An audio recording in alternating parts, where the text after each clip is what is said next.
Hoje a gente vai estudar um pouco sobre a equação de Clapeyron. Além de ver isso, a gente vai aplicar os conceitos que a gente aprendeu na última aula, certo? Conceitos, quais são esses conceitos? Vou aqui compartilhar meus slides. Os conceitos que a gente aprendeu na última aula foi o conceito de transformações gasosas, né? Que essas transformações gasosas elas têm três tipos de transformações: isotérmica, isovolumétrica e isobárica, não necessariamente nessa ordem. Isotérmica, temperatura constante; isobárica, pressão constante; e isovolumétrica, volume constante, certo? Através dessas relações de transformações, o físico Clapeyron descobriu uma relação quando os gases eles ficam modificando ao mesmo tempo. E quando é que isso ocorre na natureza? A mudança dos gases ao mesmo tempo. Eu tenho dois exemplos aqui que eu coloquei, que é incêndios. Por isso que os incêndios são tão complicados de serem apagados, né? Você conseguir apagar um incêndio é muito complicado. Por quê? Porque existe uma alternância entre a variação da temperatura, a variação do volume e a variação da pressão. Aí essas três grandezas ficam variando ao mesmo tempo. Aí é isso que torna tão difícil apagar um incêndio.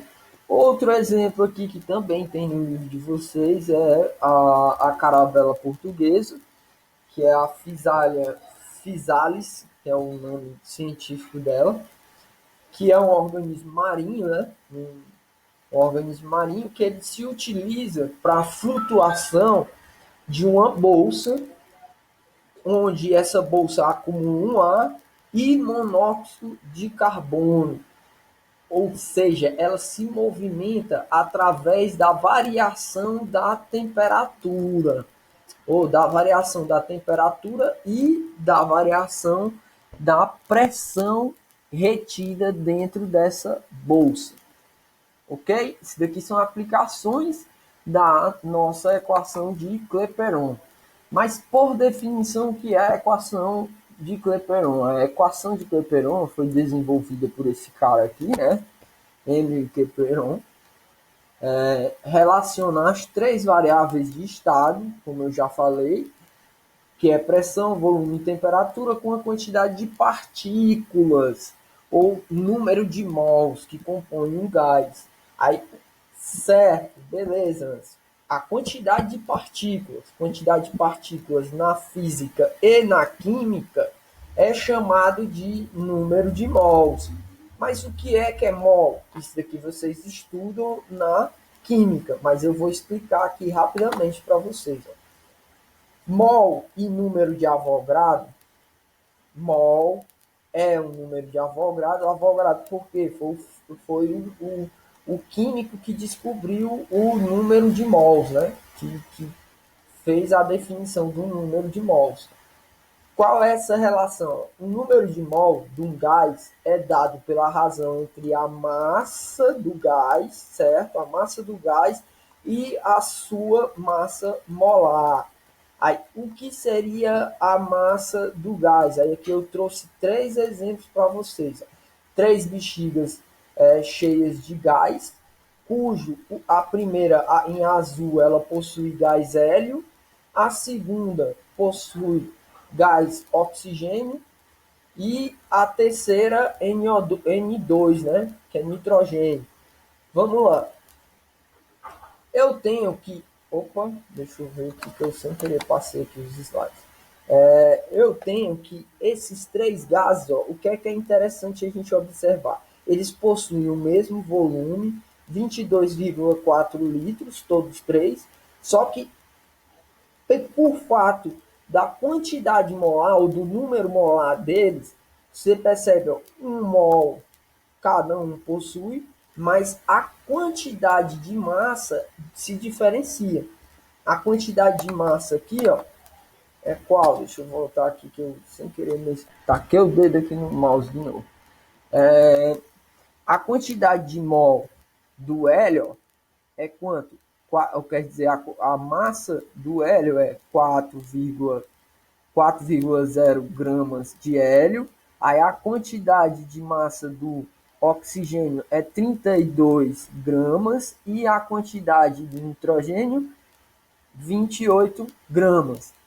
Esses três aqui, o que é que eles têm de diferente? Se vocês já viram, o gás, quando você enche uma bexiga de gás hélio, ela fica muito mais volátil, né? Ela consegue flutuar com mais facilidade, exatamente pela sua massa. A massa do gás hélio é bem menor do que a massa dos outros gases. Ok? Então essa diferença de massa faz com que tenha essa propriedade. Aí como que eu utilizo esse número de mols? O número de mols, aí eu trouxe aqui um exemplo prático. Ó. Queremos descobrir o número de mol de cloreto de sódio, que é o sal, né? Que a massa molar desse meu número de mol, do meu NaCl é igual a 58,5, presente em uma amostra de massa igual a 100 gramas do sal. Para isso, sabemos que a massa atômica do NaCl é exatamente igual à sua massa molecular, portanto, M é igual a 58,5 gramas por mol. Certo? Como que eu descubro o número molar aqui? Para mim descobrir o número de mols, basicamente eu aplico dentro daquela formulazinha que eu acabei de mostrar para vocês. Ó. N vai ser igual à massa do gás dividida pela massa molar, que é o número atômico. Vou pegar o 100, que é a massa, e dividir pela massa molar, número atômico. Pegando aqui 100 dividido por 58,5, eu vou obter 1,71 mols. Ok, pessoal. Basicamente é a aplicação de fórmulas. Esse conceito vocês estudam mais profundamente. Deixa eu só voltar aqui, ó, só para dizer, ó, em 100 gramas de NaCl há 1,78 mol do sal presente. Vamos lá. Isso dali vocês estudam mais profundamente na química. Agora vamos para a nossa equação de Clapeyron. A equação de Clapeyron, a equação dos gases ideais, se dá da seguinte forma. Eu tenho que essa fórmula aqui, ela surge de onde? Das relações de transformações de gases na transformação isotérmica, isobárica e isovolumétrica. O que é que a minha expressão de Clapeyron diz? Ela diz que a pressão vezes o volume vai ser igual a N, que é o número molar, vezes uma constante universal dos gases, vezes a temperatura. Ok? E quem que é essa constante universal dos gases perfeitos? Essa constante é inerente a todos os tipos de gases e todo tipo de gás respeita a essa constante. Então, a constante universal dos gases tem o seu valor dado em, eu posso ter o R igual a 0,082 atm vezes litro por mol vezes Kelvin, ou eu posso ter o R igual a 8,317 joules por mol vezes Kelvin. Ok, pessoal? Então, essas duas possibilidades são unidades possíveis para a minha constante universal. E importante, aí eu tenho ela sendo relacionada à pressão, ao volume, ao número de mols e à temperatura. Vamos passar à frente. Lei geral dos gases ideais. A partir da lei de Clapeyron, você consegue chegar a essa questão aqui. Ó. A questão de quando você tem dois estados de um mesmo gás. Quando você tem dois estados diferentes para o mesmo gás, o que é que acontece? A gente tem a lei geral dos gases ideais, que é o quê?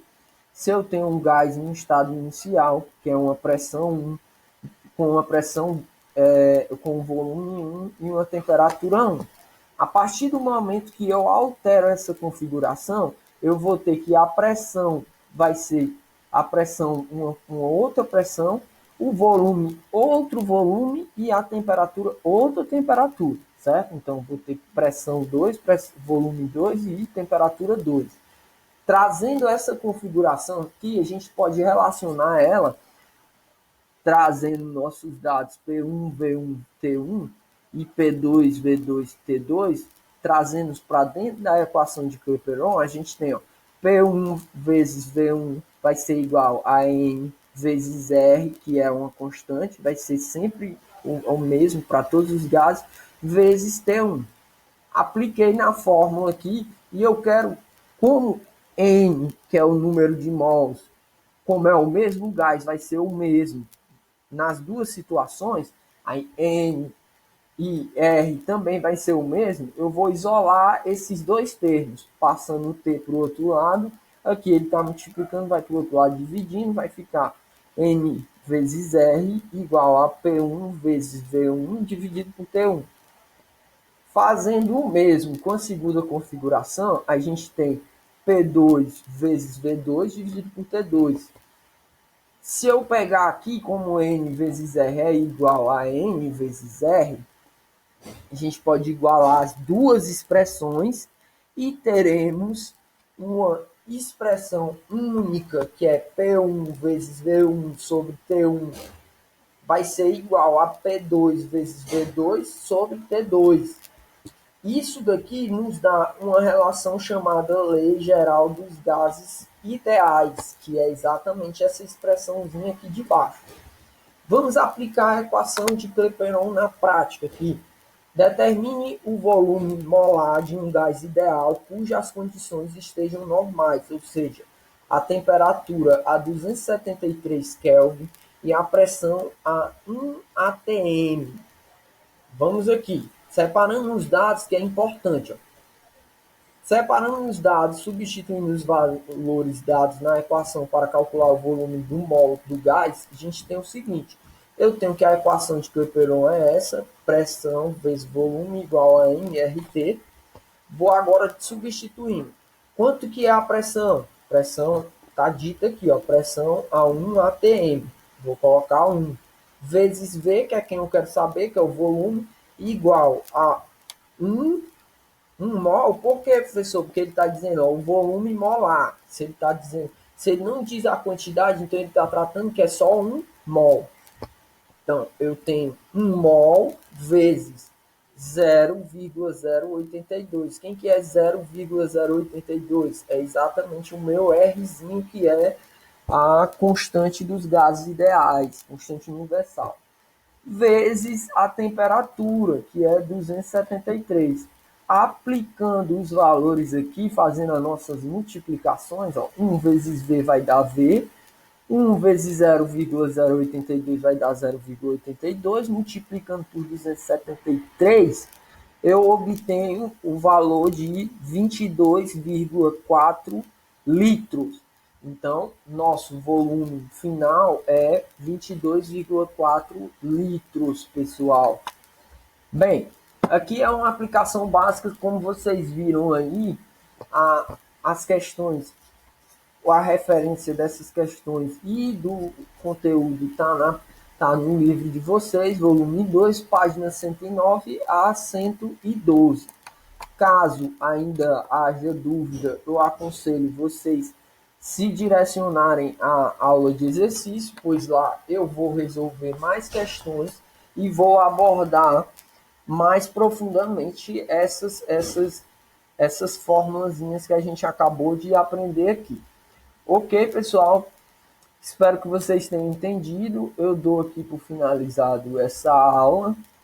Qualquer dúvida, importante, eu não me esquecer disso daqui, de dizer, sempre em transformações gasosas, nós vamos utilizar Kelvin, a unidade Kelvin para temperatura. Por que, professor? Porque Kelvin trata de altas temperaturas e a escala Celsius e Fahrenheit não consegue observar temperaturas muito altas.